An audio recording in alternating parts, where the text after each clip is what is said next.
Look at my poor ex-husband. Danielle laughed, loud enough for the whole ballroom to hear. Still broke, still alone. Did you invent a wife just to save face, Montrell?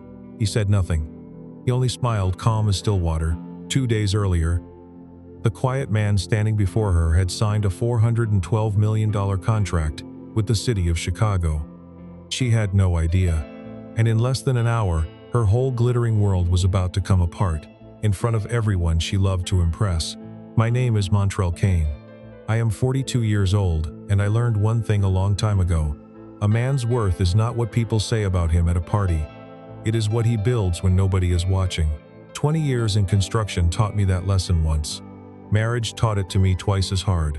8 years ago, my wife Danielle walked out of our house on the south side of Chicago with 2 suitcases and a look on her face like she had already moved on before she packed the first one. I did not chase her down the street. I did not call her family, begging for a second chance. I let her go, and I went quiet. Some people mistake quiet for broken. They are never the same thing. My grandmother used to say it best, rocking on her porch on a warm Chicago evening. Baby, she would tell me, the folks who talk loudest about your failures are usually the ones most afraid you are about to prove them wrong. She was right about a lot of things. She was right about this. So when the invitation to our high school reunion landed in my inbox, I almost deleted it. I had built a good, quiet life since the divorce. A home in the Gold Coast. A woman who loved me steady and sure, work that mattered. I did not need Danielle's approval to feel like a man. But something in me wanted to walk back into that room one more time. Not as the man who left broken. Just as myself. I did not know it yet. But that single decision was about to change everything. 2 days before the reunion, it was a gray Chicago Thursday, the kind of sky that cannot decide if it wants to rain. I sat in my truck on Lake Shore Drive, coffee going cold in the cup holder, when the invitation buzzed through on my phone again. My old friend Faye had been the one pushing me to go. You have spent 8 years building your life back up in silence, Montrell, she said over the phone. That same no-nonsense tone she has carried since 10th grade. Go to that reunion, not to prove anything, just to close the door properly. I almost said no, but something in her voice stayed with me. So on Saturday night I put on a plain charcoal suit. No flash, no statement. I drove to the Marriott alone.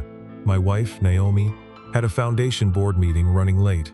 She runs an education fund for schools across the South and West Sides. Work she cares about more than any gala. She told me she would catch up with me there. The Marriott lobby smelled like fresh flowers and expensive coffee. A jazz trio played low near the elevators. Something slow and warm that made the whole place feel like it was holding its breath. Outside, rain tapped soft against the windows, streetlights blurring gold and red on the wet pavement of Michigan Avenue below. I straightened my jacket in the elevator mirror and reminded myself why I had come. Not to prove a single thing. Just to close a door that had been left cracked open for 8 long years. I walked into that ballroom under gold chandeliers and low jazz, and the first face I saw was Danielle's. She smiled at me the way people smile when they think they have already won. Well, look who decided to show up, she said, stepping closer, drink in hand, her voice pitched just loud enough for the room. Still alone, Montrell? Or are you still out there swinging a hammer for a living, hoping somebody notices? I looked her dead in the eye, calm, steady. No, I said. I'm married. For one full second, the whole cluster of old classmates around her went quiet. Then Danielle laughed, a big performative laugh, the kind meant to convince a room before it convinces the person laughing. Married? That's rich, Montrell. Truly. She turned to the circle gathered around her, like she needed witnesses for whatever came next. Y'all hear this? Montrell says he's married. A man who couldn't build a stable life in 8 years, suddenly has a wife nobody has ever heard of. I kept my voice even. 3 years now. 3 years, she repeated, like the words tasted strange in her mouth. And where is this mystery wife tonight? Home, or maybe she doesn't exist outside your head. Standing beside her was a man I did not recognize. Tall, groomed within an inch of his life. A suit that cost more than it fit him. Corbin. I would learn his name soon enough. What I noticed first was not his face. It was his eyes. They kept dropping to my wrist, to the plain steel watch I have worn every day for 6 years. The one that used to belong to my father. He was not looking at it the way a man looks at something he likes. He was looking at it the way a man looks at a number he is trying to calculate. "She's finishing up a meeting," I said simply. "She'll be here soon." Danielle waved a hand like she was swatting away a fly. "Still nothing, Montrell. Still poor, still alone. Even if you've invented somebody to sit next to you tonight." I let that land and pass through me without taking root. Anger is a poor tenant. You let it stay too long, it stops paying rent and starts tearing up the walls. I learned that the hard way, because the truth is, her words dragged me somewhere. I had not let myself go in years. I remembered a night on the south side. Rain coming down so hard, it bounced off the pavement outside a downtown conference center. I stood under a thin jacket, soaked through, waiting for Danielle to finish a networking event for a certification program she wanted badly. I had sold my grandfather's set of framing tools 2 weeks earlier, the good steel ones, the ones I had used to put myself through my first construction jobs, just so she could afford the enrollment fee. I never told her where the money came from. I did not need her gratitude. I needed her to have a shot at something better. When she finally came outside that night and saw me standing there, drenched to the bone, she did not say thank you. She looked at me like I was an inconvenience and said, "Why do you look so pathetic right now?" I said nothing then. I said nothing most nights of that marriage. I thought silence was patience. I know better now. There were other nights like that one. Smaller in size but not in weight. The year I picked up double shifts on a warehouse renovation just to cover the deposit on her sister's wedding gift, and she told her mother it had been her own money. The Thanksgiving, I drove 4 hours round trip to fix her cousin's water heater for free because it would make the family look good, and came home to a cold plate on the counter and a closed bedroom door. None of it had felt like sacrifice at the time. It had felt like love. The only way I knew how to speak it. I understand now that a man can pour his whole self into a cup somebody else has already decided not to drink from. Corbin leaned toward Danielle and murmured something I could not quite hear, his eyes flicking to me again. A quick, calculating glance, gone as fast as it came. "My wife had a late meeting downtown," I said again, steady. "She'll be here." "Sure she will," Danielle said, rolling her eyes toward her friends for approval. "A whole imaginary wife. That's almost sad, Montrell." "Almost." I checked the time. Naomi's meeting should have wrapped 20 minutes ago. Danielle turned back to me, emboldened by her friend's laughter. "You know what the saddest part is? You actually thought you would amount to something. All that talk back in school about building something real. And look at you. Same tired suit, same tired face. Some men just don't have it in them." I thought about all the years I had spent believing that if I just worked hard enough, long enough, quiet enough, she would eventually see me. I thought about the man I used to be, standing outside that conference center in the rain, believing his worth was something he had to earn, one soaked, silent night at a time. I was not that man anymore. I had not been for a long time. Danielle just had not gotten the memo. There is a particular kind of exhaustion that comes from being underestimated by somebody for so many years that it starts to feel like weather, something you just live under instead of something you fight. I had stopped fighting it a long time ago. Not because I gave up, but because I had found something better to spend my energy on. Building a life so steady and so quiet that it no longer needed anyone's belief to stand up straight. Her words that night did not wound me the way they might have 8 years earlier. They just told me, clearly, how little had changed on her side of the room while everything had changed on mine. "You should slow down," I said quietly. Not unkind, just factual. "You're about to say something you can't take back." She laughed again, but this time it had an edge underneath it, a flicker of something uncertain crossing behind her eyes for just a second before her performance smoothed back over it. "Slow down, Montrell? I have absolutely nothing to slow down for. I have my life together. I have Corbin." She reached for his arm, pulling him half a step closer, presenting him like an exhibit. "And you have what? A tool belt and an imaginary wife?" Behind her, I noticed a woman I recognized from our senior year, Simone, sharp-eyed, quiet, the kind of person who never spoke until she had something worth saying, watching the whole exchange, with her arms folded and her jaw set tight. Back in high school, she had been the one who would tell you the truth about your science project, even when everybody else said it was fine. These days, she worked compliance audits for a firm that handled vendor verification on municipal contracts, the kind of job that meant she noticed the details most people never thought to look for. Some things about a person do not change over the years. I was grateful in that moment that this was one of them. She caught my eye across the room. She did not smile. She gave the smallest nod, like she already knew something the rest of the room did not.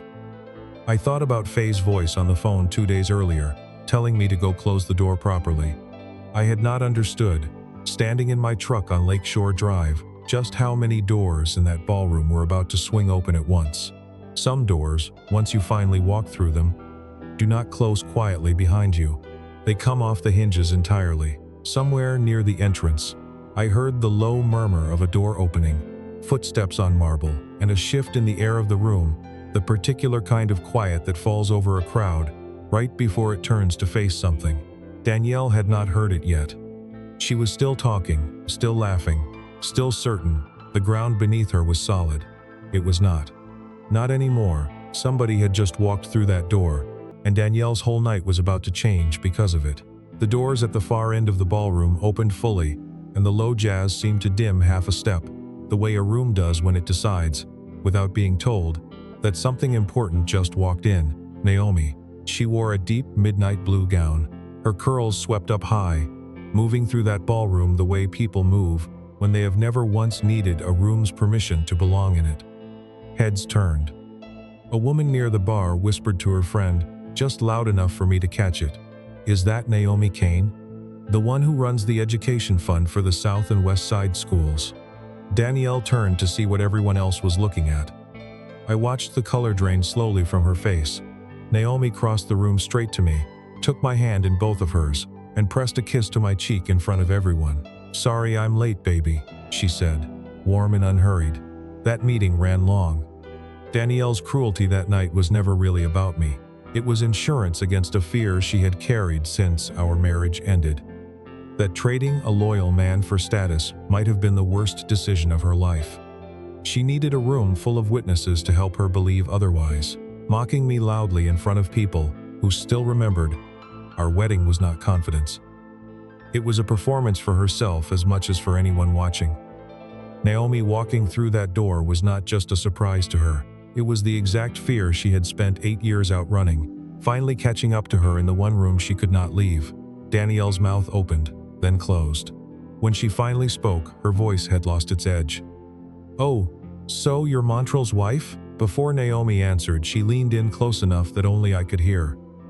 "Simone called me on my way over," she murmured. "She's here, and I just got the notification. The infrastructure contract closed this afternoon. That last signature finally came through. 412 million. Done."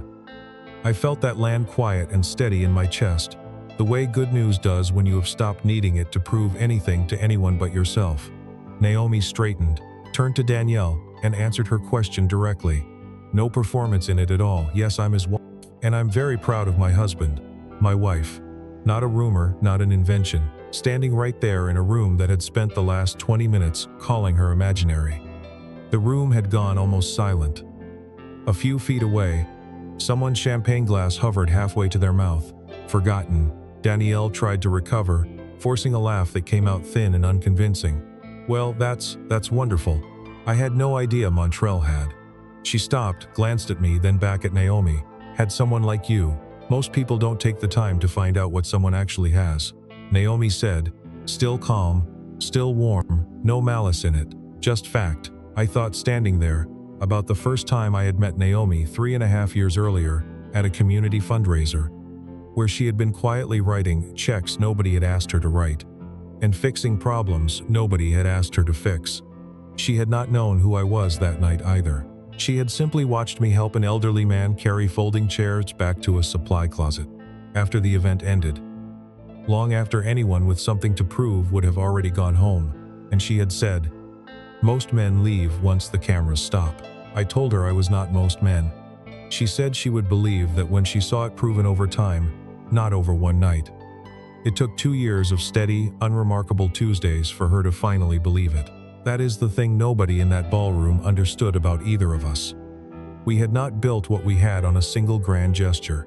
We had built it the way I built everything else in my life. One honest day at a time, with nobody watching, until eventually somebody did.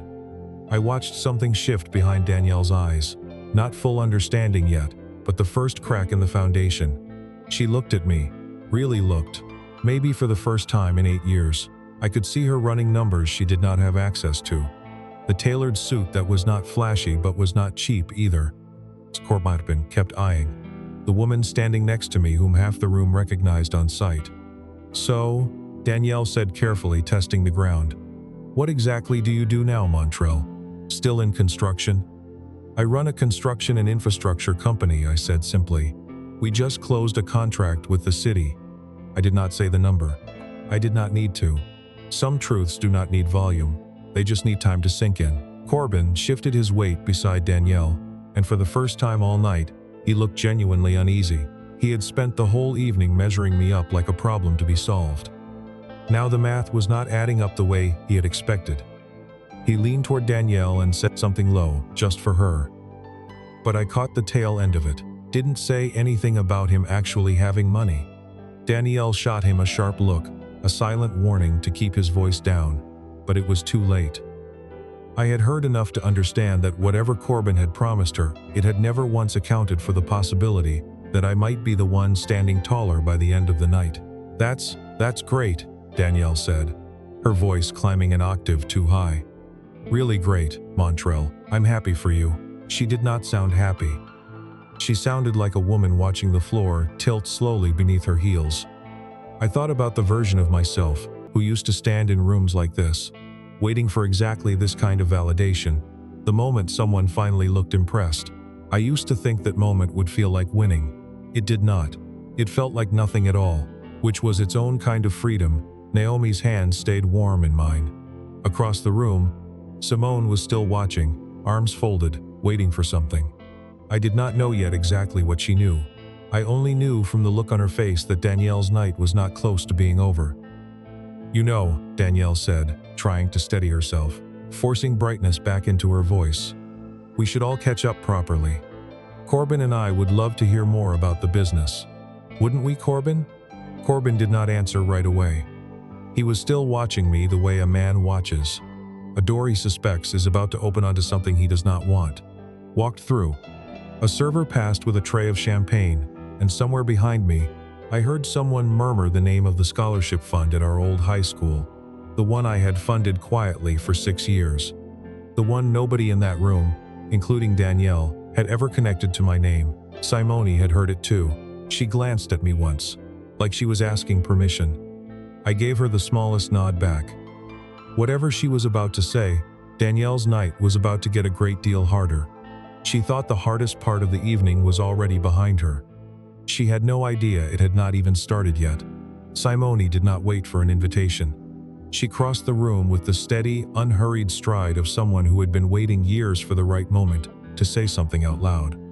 "Danielle," she said, her voice carrying clean and clear across the circle of onlookers. "That's enough." Danielle blinked at her, caught off guard. "Simone, this doesn't concern you." "It does, actually." Simone's arms stayed folded, her tone level, unshaken. "Because some of us have known for years exactly what kind of man Montrell is, and we've watched you build an entire evening around pretending otherwise." She paused, letting the room settle into full silence. What most people in this ballroom don't know is that for the last 6 years, Montrell has quietly funded the entire scholarship endowment at our old high school. Every single one of those scholarship kids you've all clapped for at the alumni dinners, that's him. He never put his name on a plaque. He never told anyone, not even me. I found out by accident, going through the fund's paperwork last spring. A ripple moved through the crowd, heads turning, voices dropping into murmurs. Someone near the back said, "Wait, that's been Montrell this whole time." I felt something tighten and loosen in my chest at once. I thought of the first check I had written 6 years earlier, alone at my kitchen table past midnight, telling myself it did not need my name attached to matter. I had expected pride, hearing it said aloud in front of a room. Instead, I felt oddly exposed, like a door I had kept locked out of habit had swung open without my permission. I did not reach for credit. I never had. Danielle's face had gone pale, her mouth slightly open, no comeback ready. Simone was not finished. She turned deliberately toward Corbin. "And you," she said, "might want to sit this next part out quietly, because I know exactly what you tried to do to Montrell's company 2 years ago. The falsified subcontractor bid, the shell paperwork routed through a fake vendor account to try and skim off a city project. It didn't work, because Montrell's team caught it before it went anywhere. But I have no doubt Danielle knew. Didn't you, Danielle? You covered for him." The color left Danielle's face entirely. She turned to Corbin, her voice cracking. "You told me that was a misunderstanding.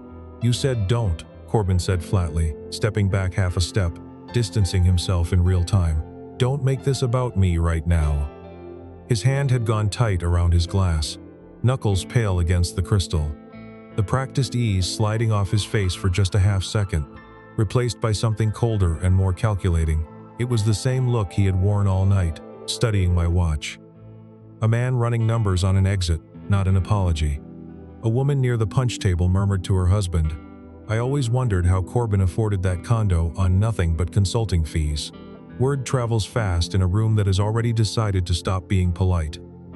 Faye appeared at my elbow sometime in the middle of it, having crossed the room the moment things started to unravel. She did not say anything right away, just stood there with her arms crossed, watching Danielle the way you would watch weather rolling in, that you had already predicted years ago. "I told you closing the door properly might take the door off its hinges," she murmured to me, low enough that only I could hear. I almost laughed. Almost. Danielle, still reeling, turned back toward the small circle of old classmates who had egged her on all night, searching their faces for the same laughter that had backed her up 20 minutes earlier. She found none of it.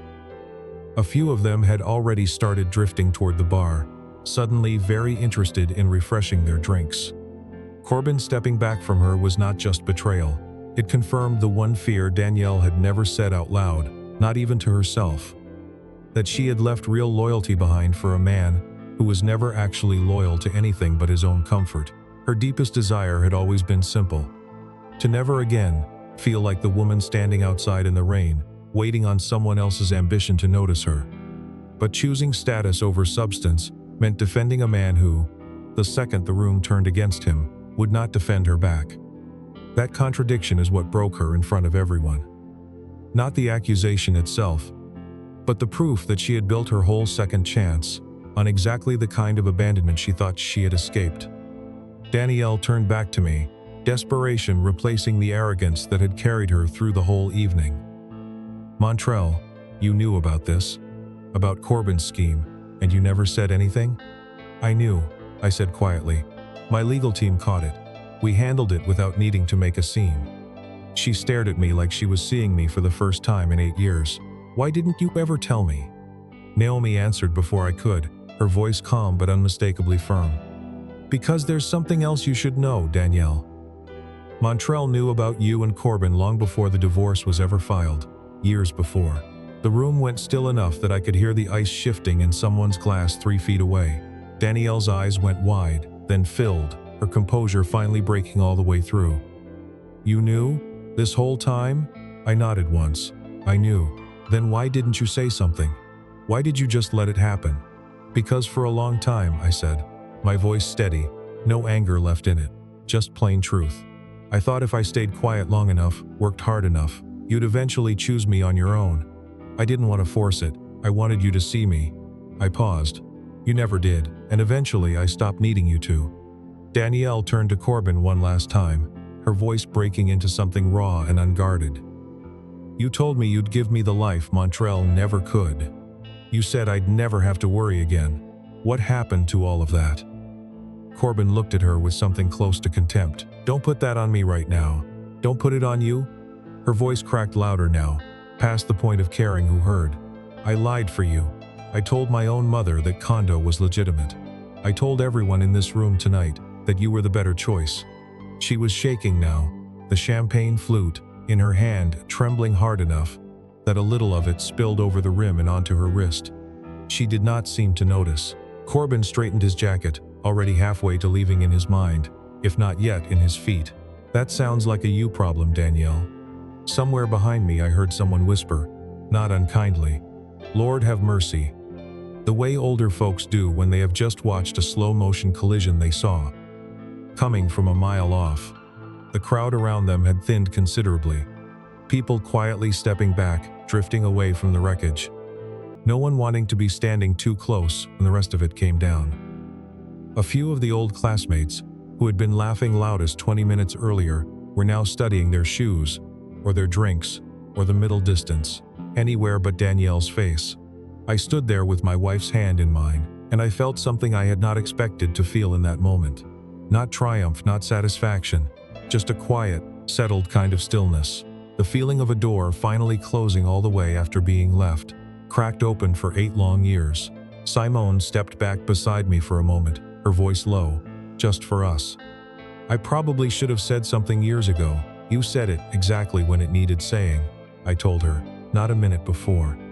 Faye squeezed my shoulder once, a small wordless gesture that said more than any speech could have. Some friendships do not need much said out loud. They just need someone standing next to you when the ground shifts. I did not feel the need to say anything else to Danielle. There was nothing left to prove, and for the first time in a long time, that felt like enough.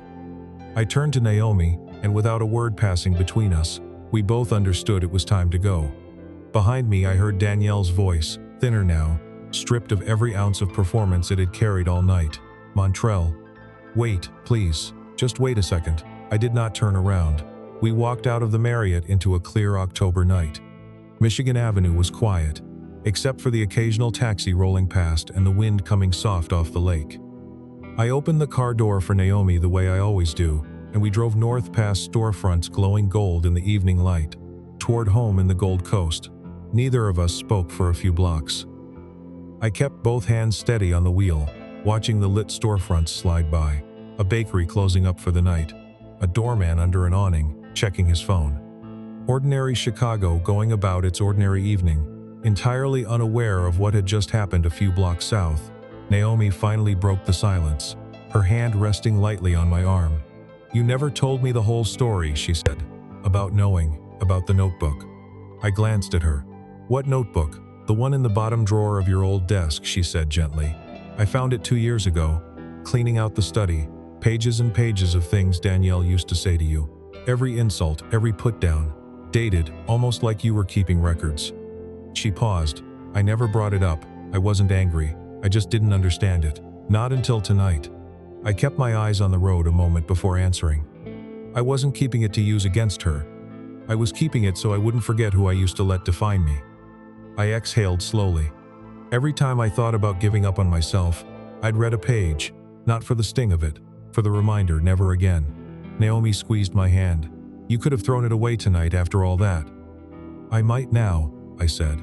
"I think I finally don't need it anymore." At a red light on Oak Street, my phone buzzed once in my jacket pocket. A text from a number I hadn't saved, though I recognized it instantly. "Danielle, I'm sorry. For tonight, for a lot of things." I looked at it for a long moment, the light still red. Naomi glanced over, not asking, just present.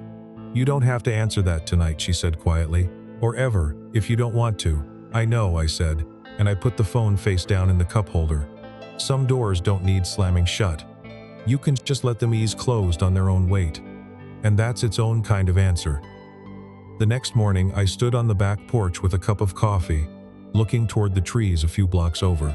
Naomi came out a few minutes later, wrapped in an old cardigan she refuses to throw away, and handed me a second cup, even though I already had one going cold in my hand. "You knew about the affair for years before the divorce," she said quietly. "You stayed anyway. You kept trying. Why? Because I believed if I was successful enough, patient enough, quiet enough, she'd eventually see what she had," I said. But somewhere along the way I stopped needing her to see it. I just needed to see it myself. She studied me for a moment. "Do you hate her after everything?" I smiled, small but real. "No, I forgave her a long time ago. What I hadn't forgiven, not until last night, was the version of myself who used to believe he had to earn the right to be loved." Naomi leaned her head against my shoulder, and we stood there a long while, coffee going lukewarm in our hands, watching the wind move through the trees. The real win of the night before hadn't been watching Danielle's world come apart. It was this. An ordinary porch, an ordinary morning, a woman beside me who had never once needed me to prove anything to earn her love. That afternoon, I called Faye to thank her for pushing me to go. "You knew, didn't you?" I said, "that something like this might happen." "I didn't know the details," she laughed. "I just knew you were finally ready to stop carrying it alone." Then, softer, "Your grandmother would have been proud of how you handled that room, Montrell. Calm as still water." "She used to tell me patience wasn't the same as doing nothing," I said. "Took me 20 years to understand what she meant. Some inheritances aren't money or land. Some of them are simply the way a person taught you to carry yourself when the whole room is waiting for you to break."